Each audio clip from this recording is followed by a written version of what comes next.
ખૂબ સમય પહેલાંની વાત છે. એક ઘાટા જંગલમાં એક મહાન હાથી રહેતો હતો. એની સૂંઢ લાંબી હતી અને દાંત પણ લાંબા અને મોટા હતા. હાથી ખૂબ દયાળુ અને મદદગાર હતો. એટલે જંગલના બધા પ્રાણી એને ચાહતા હતા. જ્યારે એ બાજુમાંથી પસાર થતો, બધા પ્રાણી આદરથી ઝૂકીને એને સલામ ભરતા. જંગલનો રાજા સિંહ પણ એનો આદર કરતો.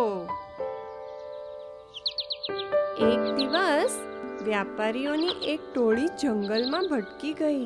તેઓ ગોલ ગોલ ફરતા રહ્યા અને અંધારો થતાં તેઓ ચિંતિત થયા.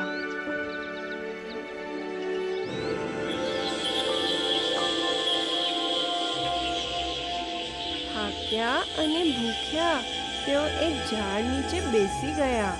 અચાનક એક વ્યાપારીએ થોડેક દૂર એક હાથી ઊભેલો જોયો, જે એમને ઈશારો કરી રહ્યો હતો. એ બીજા વ્યાપારીઓ તરફ જોઈ બોલ્યો, મને લાગે છે આપણે એ હાથીની પાછળ જવું જોઈએ. એવું કરવાથી આપણે કંઈ ગુમાવવાના નથી.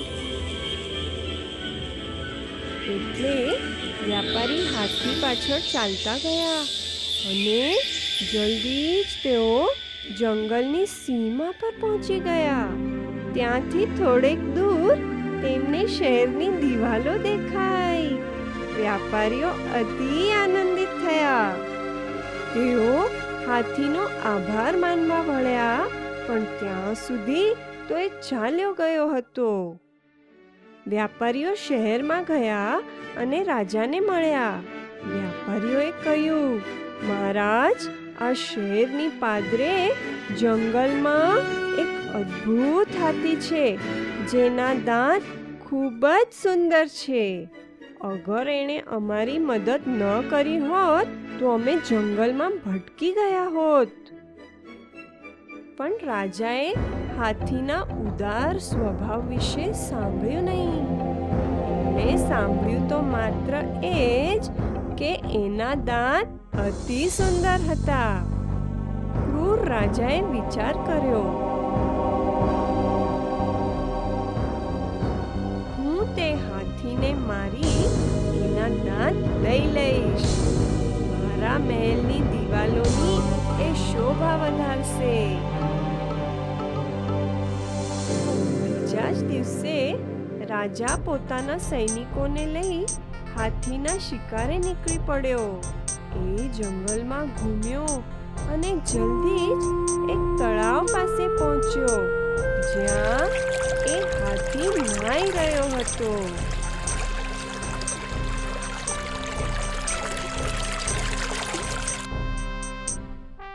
જ્યારે રાજાએ હાથીને જોયો, એણે કહ્યું, વાહ, આ તો સુંદર હાથી છે. એ મારો છે. કોઈ એની ઉપર બાણ ચલાવતા નહીં. પછી એણે પોતાનો ધનુષ્ય કાઢ્યો અને હાથી પર બાણ ચલાવ્યો. એ બાણ સણસણ કરતો હાથીની પાસેથી પસાર થઈ ગયો.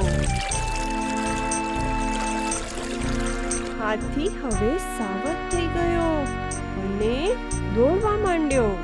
રાજાએ એનો પીછો કર્યો.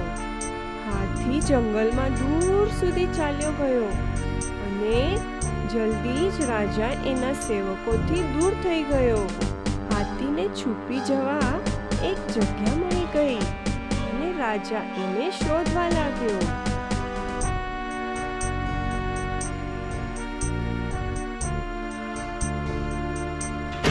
અચાનક પાણી ઉડતા જોરથી અવાજ થયો.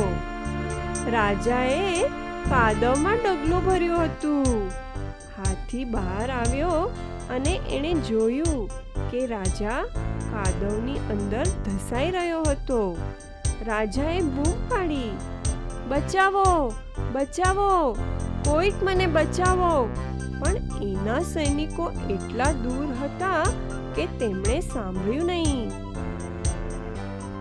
હાથી રાજાને બચાવવા દોડ્યો, એણે પોતાની સૂંઢ વડે રાજાને પકડ્યું અને એને ખેંચીને બહાર સુરક્ષિત કર્યો. રાજા કૃતજ્ઞ થયો અને શર્મિંદુ થઈ હાથીના પગે પડ્યો.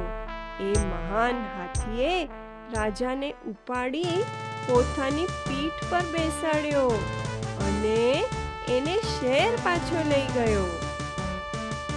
રાજાએ કહ્યું, પ્રિય હાથી, મેં તને મારવાનો પ્રયત્ન કર્યો, પણ તે મારી જાન બચાવી.